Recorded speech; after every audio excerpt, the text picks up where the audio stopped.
பட்டுக்கோட்டை அருகே காட்டாற்றில் அரசு பேருந்து கவிழ்ந்து விபத்துக்குள்ளானதில் 20க்கும் மேற்பட்ட பயணிகள் படுகாயமடைந்தனர். சம்பவ இடத்தில் திரண்ட பொதுமக்கள் விபத்தில் சிக்கியவர்களை மீட்டு 108 ஆம்புலன்ஸ் மூலம் பட்டுக்கோட்டை மற்றும் நம்பிவயல் அரசு மருத்துவமனைக்கு அனுப்பி வைத்தனர்.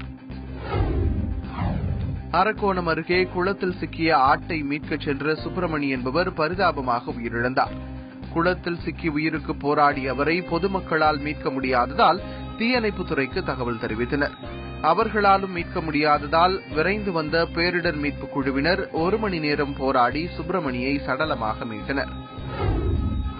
விழுப்புரம் அருகே நிலப்பட்டா பெயர் மாற்றம் செய்து தரக்கோரி ஆட்சியர் அலுவலகம் முன்பு முதியவர் ஒருவர் தர்ணா போராட்டத்தில் ஈடுபட்டார். தனது நிலத்தை வீட்டுமனை விநியோகம் செய்பவர்கள் ஆக்கிரமித்துள்ளதாகவும் இதற்கு அரசு அதிகாரிகள் துணை போவதாகவும் முதியவர் ஆதிநாராயணன் குற்றம் சாட்டினார். ஏரி ஆக்கிரமிப்பு குறித்து நடவடிக்கை எடுக்காத அதிகாரிகளை கண்டித்து கள்ளக்குறிச்சி அருகே காமராஜ் என்பவர் நூதன போராட்டம் நடத்தினார். குப்பை தொட்டியில் மனுக்களை போட்டபடி தலையில் மண் சட்டியை கவிழ்த்துக் கொண்டு விழுப்புரம் மாவட்ட ஆட்சியர் அலுவலகம் நோக்கி அவர் வந்தார். வழியிலேயே அவரை தடுத்து நிறுத்திய போலீசார் விசாரணைக்காக காவல் நிலையத்திற்கு அழைத்துச் சென்றனர். திண்டுக்கல் மாவட்டம் நத்தம் அருகே பிடிபட்ட 16 அடி நீள மலைப்பாம்பு கருத்தமலை வனப்பகுதிக்குள் விடப்பட்டது.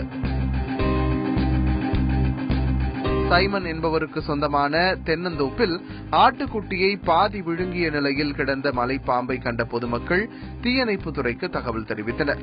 விரைந்து வந்த தீயணைப்பு வீரர்கள் பாம்பை பிடித்து வனத்துறையிடம் ஒப்படைத்தனர்.